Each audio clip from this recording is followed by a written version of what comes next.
Well, hello everyone. Gonna try something a little bit different today. You may have seen me on Strange's stream a few times. Play with her whenever she's playing on here, but I've actually been busy a lot.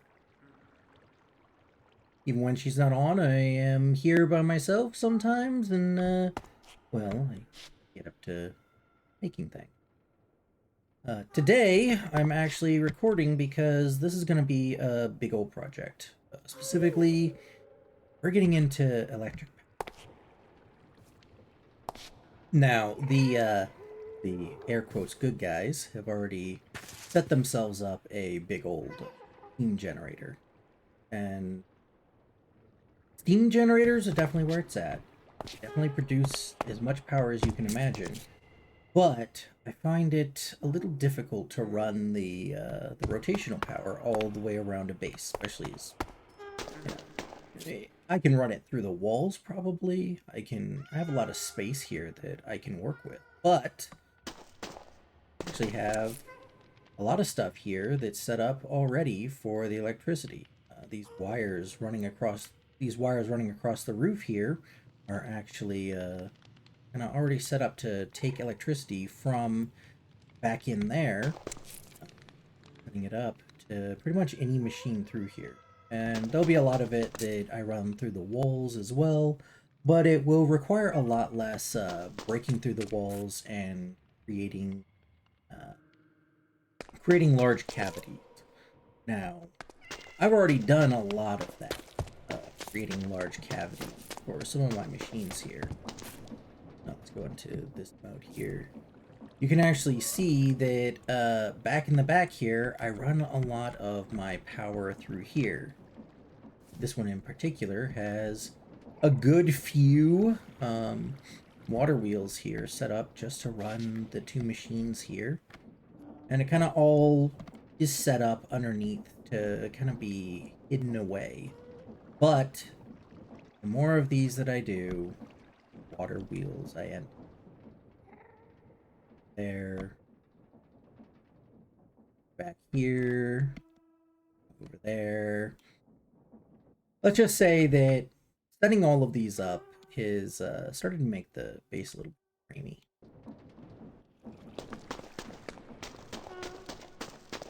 In order to relieve this, we've come up with an idea. An idea to replace all these water wheels and to replace a lot of the on-off switches and whatnot around here. Specifically this one. I'll show you.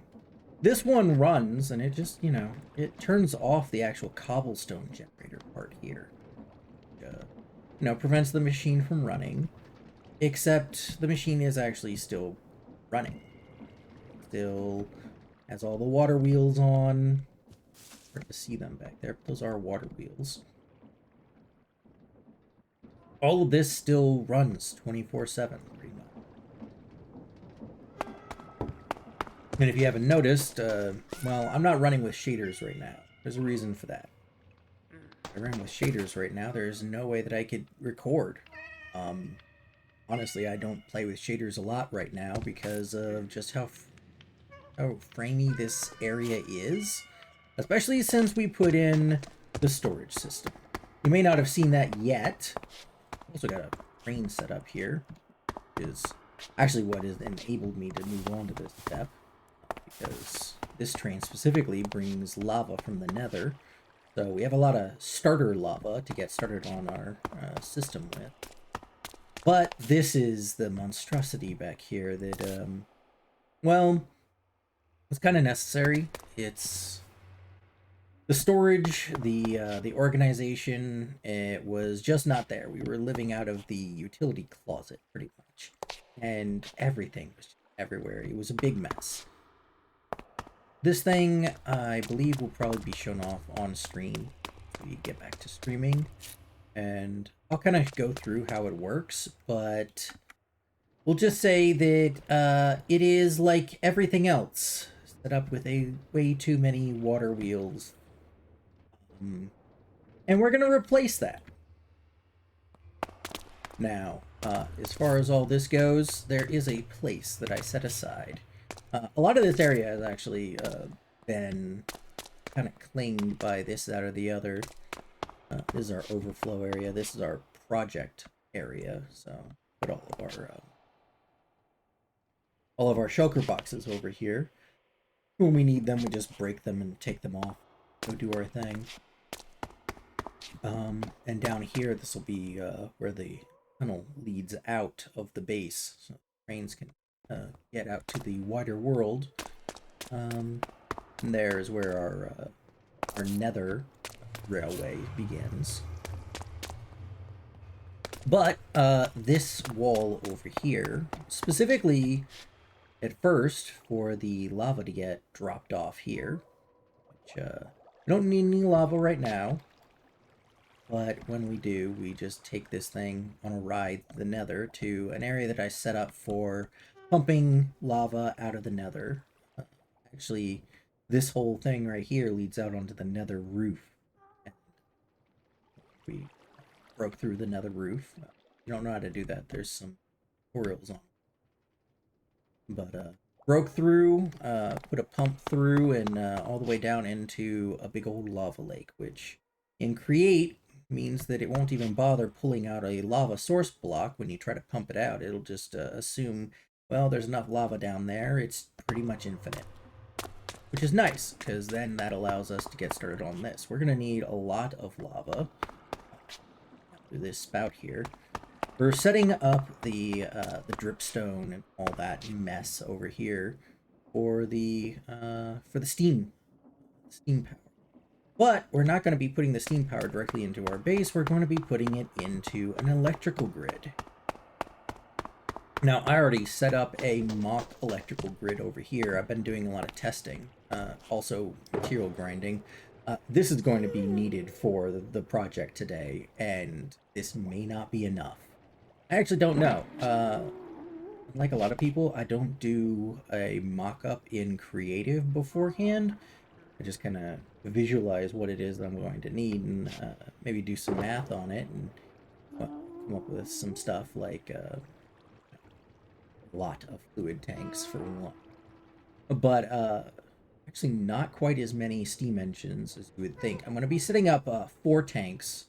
They'll be 3 by 3 by 5 or 6. I can't remember exactly how tall.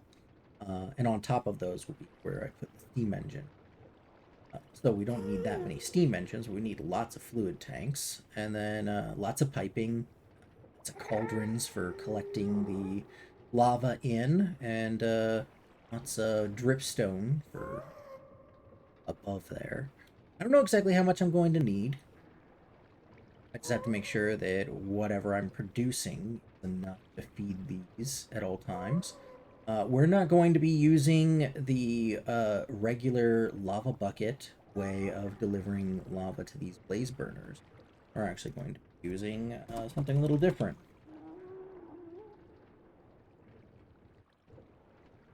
Here we go. The straw is something that's added in by the Create Editions. And you can give it to a blaze burner. It changes him a little bit, and you can just pipe the lava directly to him, or at least that's what this is telling me. So that's what I'm going to attempt to do. Because that allows me to skip the whole lava buckets and this back and forth and everything. We're just going to be moving things around by fluid pipes. And then from there, here you can see this is... So this is a water wheel that I set up before prior.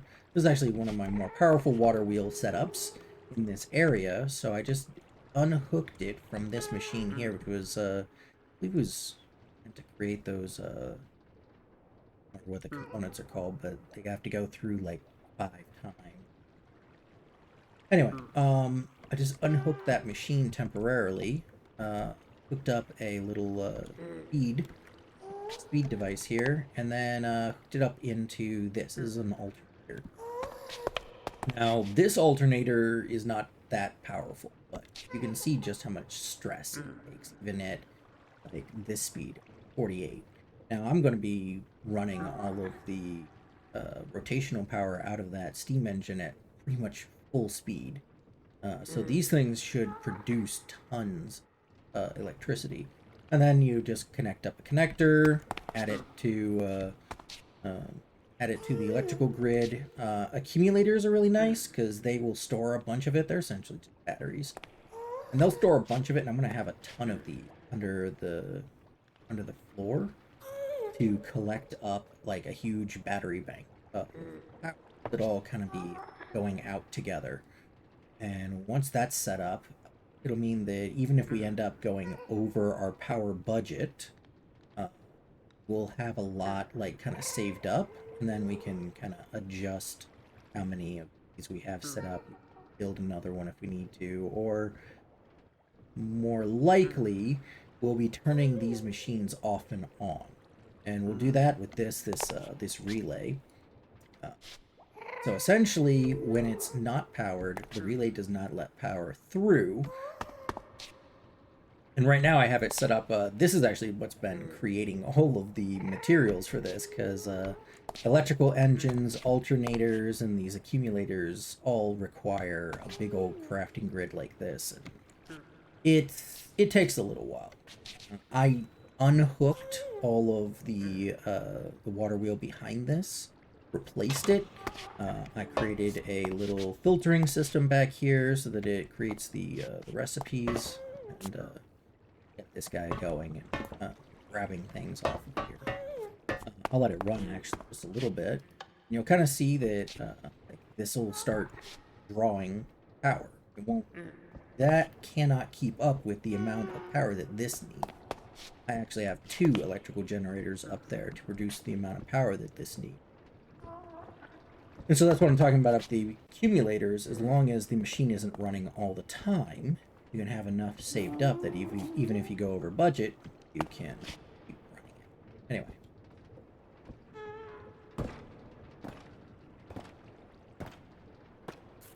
And that is another accumulator in the bit. So this is my project chest. I'm going to need it for creating what I'm going to be doing today. I may be speeding a lot of this up. This is going to be a lot of going through, trying a few things, probably bug fixing a few of my designs. But I'll try to come back and explain everything after the time lapse. And I'll try to kind of switch back and forth between first person every now and then. And I'll try to give you guys a kind of overall view of it using the handy dandy replay mod. Alright, hopefully this works.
Well, it looks like we are getting everything hooked up pretty good. We've managed to get all the accumulators in the floor. All of these are hooked up kind of in a sequence, so they should, each of them, give each other some charge by these little cords. And then at the very end of all this, we'll be hooking this up to a control station over here. This will be where we put the control station.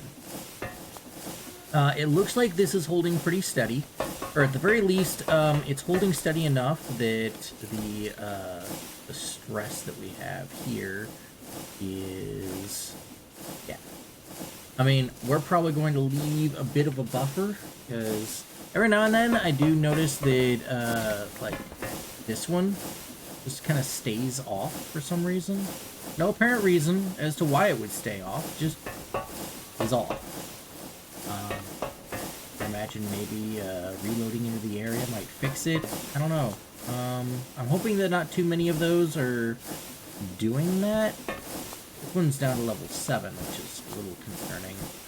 But these others are staying up at level 9. So maybe I'll hook up, do a little bit of work with the piping still. Maybe that's the problem. I don't really know. But right now, it's not too important. We're not even at capacity. These things right here. We got a lot of them set up. I'm hoping that this is as much as we'll ever need. But if not, I may have to come in here and do some extra work to set it up. They're going down, up, or side. I don't know exactly where yet. But I do have all this set up. Eventually I'm going to have a wireless redstone for here. And this will just be a cutoff switch. Yeah, you hit that. Just give it a moment. Yeah. Everything shuts off pretty quickly after you shut off the power. So this is pretty much immediate. And if you hit it again, because of the fact that...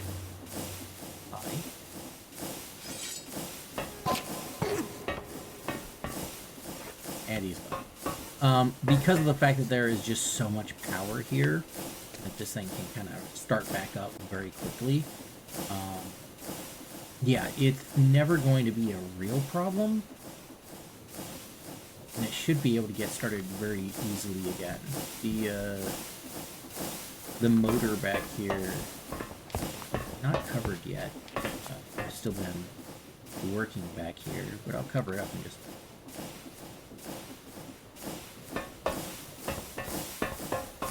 I mean, pretty much this is the design.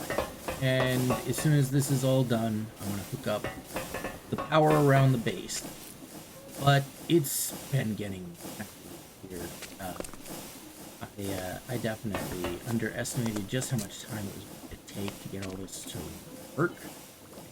And I have gotten it working, at least. But I think that you may have to tune in to Strange's stream to see exactly how it turns out. Yeah. Yeah, I'm going to keep decorating. I'm going to keep making this look nice. And then you guys come back and see it again next time. It should be all nice and decorated. Alright, well, I need some sleep. This is, I mean, this is a lot already. I'm quite proud of myself, so I think I'll see you guys, I'll see you on the stream here soon. And maybe on another one of these videos, who knows. Take care.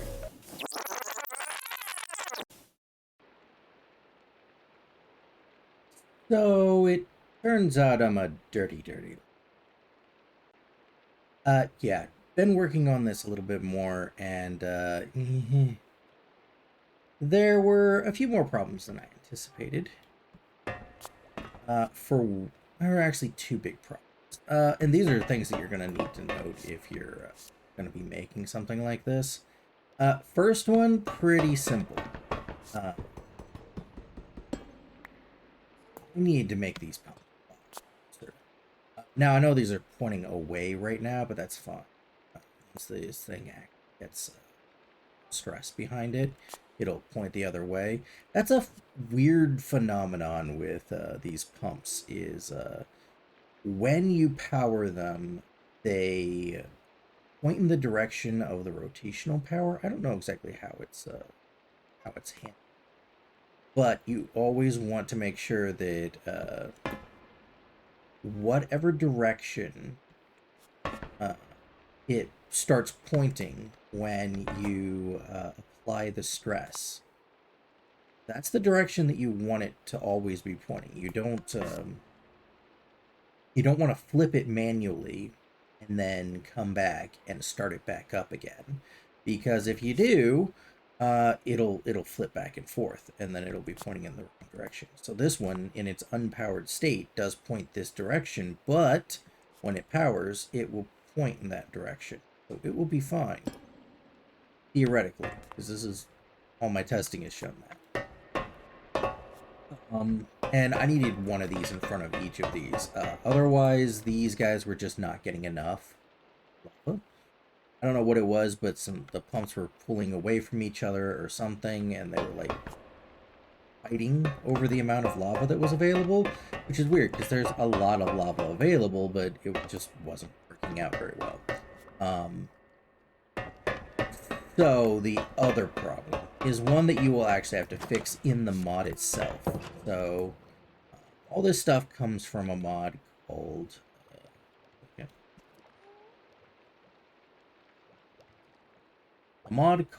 Create Edition, or Create Craftsman Edition. The one that I'm using specifically is the fabric version. On Forge, and I think on newer versions, because I'm using 1.18.2, it may come with additional features and whatnot, but for at least my purposes, all I really cared about were these guys right here. The network the network use, that seemed to have been capped, which caused this whole thing to just stop working. You have to open up the config file for this mod and actually increase the amount of force energy this can carry for both the wires and the accumulators. You'll see the maximum input and the maximum output in the config file, and you'll have to change it there. I went up to about 16,000 on each of them, and that seems to be able to handle it. If you use the listed maximum value, it seems to actually bug out, so I wouldn't do that. I wouldn't go up that high. But the default values were what? An accumulator could output 512, and then these guys could output about 1,000. Well, that's a problem, since each one of these guys right here are outputting, what is it, 180 when it's on. You can tell our capacity need to be much, much higher. And since this is literally the only electrical mod that I have installed, now you may have Petercraft or something else installed, and that's what you want to do it. Well, you may want to use different wires or just skip all this. But for me, at least, this is all that I have as far as electricity goes. So I needed much more capacity. Right now, I actually have this in its stage for its final test. Right now, everything is off. These guys have all lost all their lava, which it takes a while. You can see the capacity, 4,000 millibuckets. That means it takes in 4 buckets at a time. This thing will last like an hour, I think, at a time on what it has in there. So to actually cold restart this, you have to leave it off for a good amount of time. You can also see that I put in all the accumulators here. One of them visible, because I kind of like the idea of being able to see them. And they're all stored up. Each one of these has 4.2 in every one.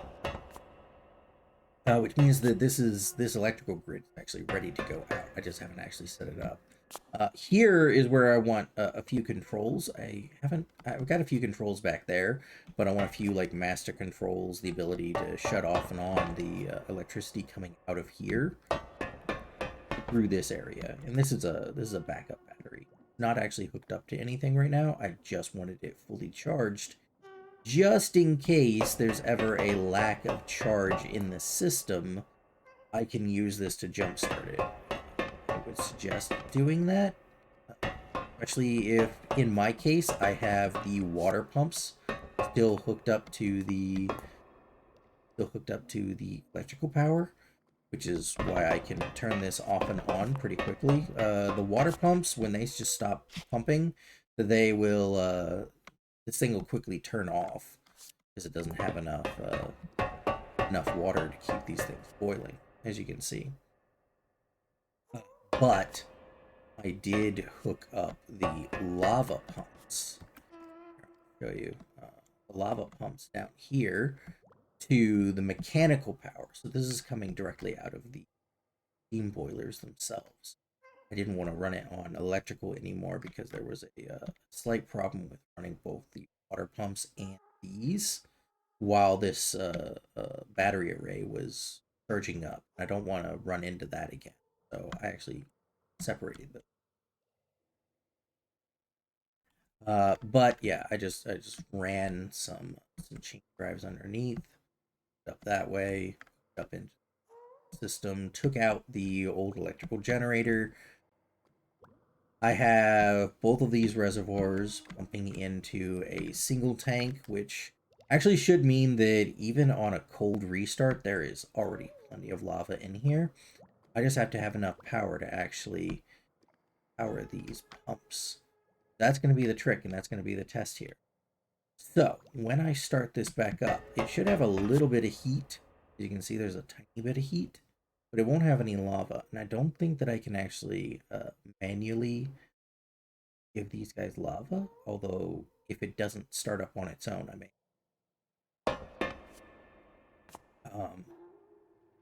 But given that, we're going to see if the system can survive a cold restart, which is kind of the bane of most of these boilers, is that once they lose power, because obviously they self-sustain, once they lose their power, it's hard to get them going back again. And a lot of people put in like hand crank arrays and stuff like that to get it going again. I prefer not to do a hand crank array. That's kind of a pain in the butt.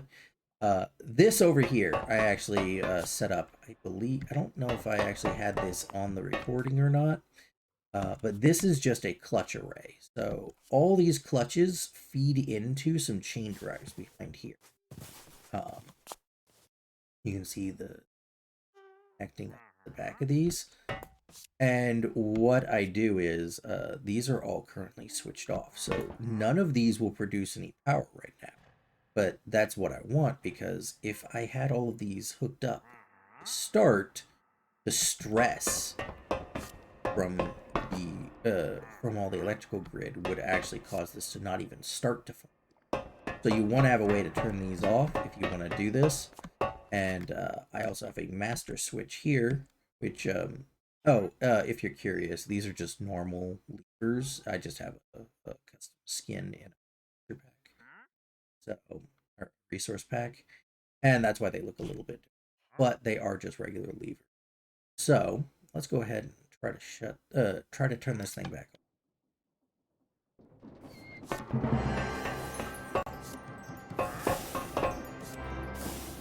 Yeah. So as you can see, very quickly, the lava gets going back in. This thing is absolutely just, yeah. You can see these things fuel up pretty quickly. They get like a little bit each, and they kind of go up to capacity, which is why they take a while to come back up. But it looks like almost immediately we're getting back up to level 9 on each of these, which means that we can actually start back up the array.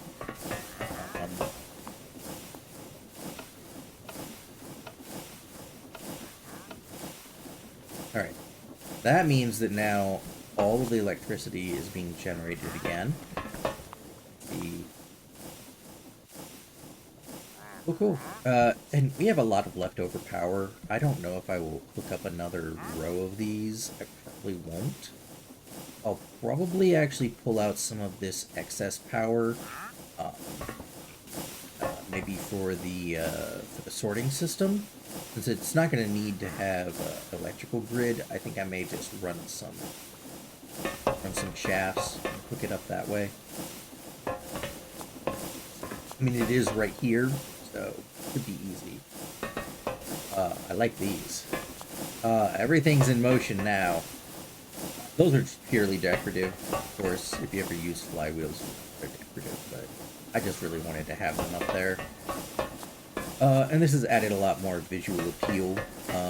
You can also, I hooked up some of those display links in the back there off of these two, so that this will show up. So, I mean, RPMs should never really change, but just in case something happens in there, I want to make sure that the output here is at 256.